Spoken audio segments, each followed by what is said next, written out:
রান্নাঘরে সবাইকে স্বাগতম। আমি সুমনা চলে এসেছি আজকে আমি আপনাদেরকে একটা নতুন রেসিপি দেখাতে। রেসিপিটা দেখানোর সঙ্গে সঙ্গে কিন্তু বিভিন্ন ধরনের টিপসও আমি দিয়ে থাকি। টিপসগুলো কিন্তু অবশ্যই ফলো করবেন, তাতে রান্না করার সময় আপনাদের কিন্তু অনেকটাই সুবিধা হবে। চলুন দেখে নেওয়া যাক আজকের এই রেসিপিটা কিভাবে আমি করছি। আপনারা টাইটেল এবং থাম্বনেল দেখে বুঝতেই পেরেছেন যে আজকে আমি আপনাদেরকে চিজ এগ রোলের রেসিপি দেখাবো। খুব কম সময়ের মধ্যে অল্প খরচে বাড়িতেই স্বাস্থ্যসম্মতভাবে কিভাবে এই চিজ এগ রোল বানাবেন সেই রেসিপি একদম সম্পূর্ণ দেখাবো। কিছু টিপসও দিয়ে দেব, অবশ্যই সেটা ভিডিওটা পুরোটা দেখবেন, তা নাহলে কিন্তু বুঝতে পারবেন না। তো প্রথমেই আমি এখানে 2 কাপ নিয়ে নেব ময়দা। আপনারা 3টে এগ রোলের জন্য 2 কাপ ময়দা যথেষ্ট। তারপর দেব প্রয়োজন মতো লবণ, আর দেব এখানে 2 চামচ তেল। তেলটা দিয়ে কিন্তু ভালো করে ময়দার সাথে মাখিয়ে নিতে হবে, তাতে কিন্তু ময়ামটা ভালো হয়। আর ময়দাটা মাখানো হয়ে গেলে ময়দাটা কিন্তু হাতের মধ্যে মুঠো করে নিতে হবে, নিয়ে এরকম চাপ দিয়ে ভেঙে যাবে, এরকম ঝুরঝুরো মতো হয়ে যাবে। ঠিক যেমন দেখালাম ঠিক ওরকম পজিশনে কিন্তু ময়ামটা দিয়ে নিতে হবে। তারপরে 1 কাপ জল নেব, নিয়ে অল্প অল্প করে আমি ময়দাটা কিন্তু মেখে নেব, অল্প অল্প করে জল দিয়ে। একেবারে অনেকটা জল দিয়ে দেবেন না, তাহলে কিন্তু অনেক সময় নরম হয়ে যেতে পারে। আর এই যে ডোটা হবে এগ রোলে, না হবে শক্ত না হবে নরম, মোটামুটি একটা মিডিয়াম যেন থাকে। আমি হাত দিয়ে আঙুল দিয়ে চেপে চেপে দেখিয়ে দিচ্ছি ঠিক কীরকম হবে এই ডোটা। এবার ভালো করে মাখিয়ে নিতে হবে, নিয়ে এর মধ্যে মাখিয়ে রাখতে হবে তেল।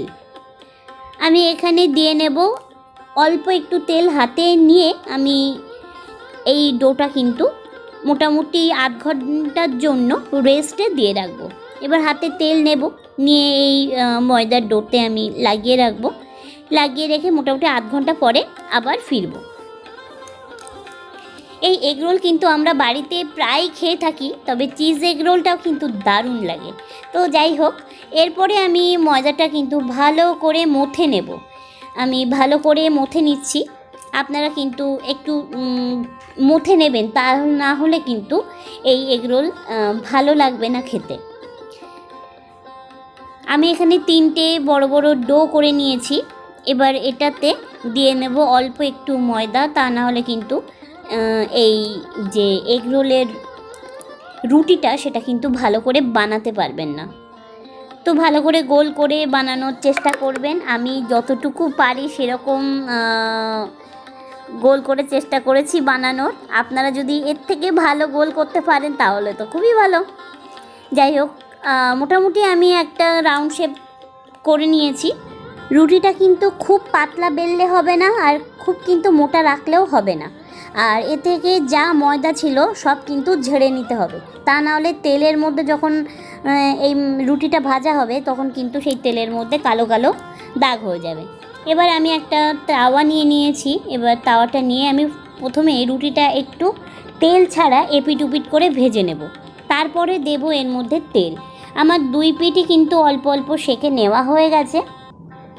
এরপরে আমি এর মধ্যে দিয়ে দেব তেল। তেলটা দিয়ে কিন্তু ভালো করে আমাদের এই এগ রোলের রুটিটা ভালো করে ভেজে নিতে হবে।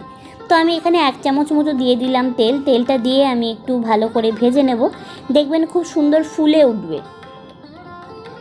বেশ ভালো লাগে কিন্তু এই ফুলে ওঠা দেখতে। যাই হোক, আবার একটু তেল দিয়ে দেবো, কারণ এগ রোলে কিন্তু তেলটা একটু বেশি লাগে। আপনারা সবাই জানেন, যখন বাইরে এগ রোল আপনারা খান তখন কিন্তু তেল বেশি দিয়েই তারা ভাজে। তো বাড়িতে যতটা চেষ্টা করবেন কম তেল দিয়ে ভাজার। তো যাই হোক, এরপরে আমি একটা ডিম নিয়ে নুন দিয়ে দেবো ডিমের মধ্যে, আর ভালো করে ফেটিয়ে নেব। আমার এগ রোলটা যে রুটিটা ভাজা হয়ে গেছে, তারপরে আমি ডিম দিয়ে দেবো তাওয়াতে। ডিমটা দিয়ে একটু চারিদিকে স্প্রেড করে আমি দিয়ে দেবো রুটিটা দিয়ে দেওয়ার পরে আমি মোটামুটি 1 মিনিট মতো রেখে যখন ডিমটা একটু লাল লাল হয়ে যাবে তখন আমি রুটিটা উল্টে দিয়ে এর মধ্যে দিয়ে দেব চিজ। আমি চিজটা কিন্তু কুর্নির সাহায্যে কুড়ে দেব, যাতে সমস্ত জায়গায় স্প্রেড হয়ে যায় চিজটা। আর খেতেও কিন্তু দুর্দান্ত লাগে, জাস্ট দুর্দান্ত লাগে। যারা চিজ পছন্দ করেন তারা এভাবে একবার করে খেয়ে দেখবেন, বিশ্বাস করুন দারুণ লাগে। এরপরে এগ রোলের মধ্যে দিতে হবে পেঁয়াজ, শসা আর গাজর, কাঁচা লঙ্কা আর লেবু। আপনারা চাইলে গাজরটা স্কিপ করতে পারেন, যদি পেঁয়াজ খেতে না চান সেটাও স্কিপ করতে পারেন, সেটা আপনাদের ইচ্ছা মতো। এরপরে আমি এর মধ্যে সমস্ত রকম সবজির মধ্যে লেবু আর নুন মাখিয়ে দিয়ে দিলাম এগ রোলের মাঝ বরাবর। ভালো করে সাজিয়ে নেব।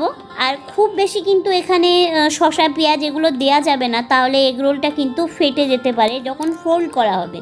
তারপরে দিয়ে দেব বাদাম। আমি এখানে 2 টাকার একটা বাদামের প্যাকেট ফুলটাই দিয়ে দিয়েছি। তারপরে দিচ্ছি আমি এখানে টমেটো সস।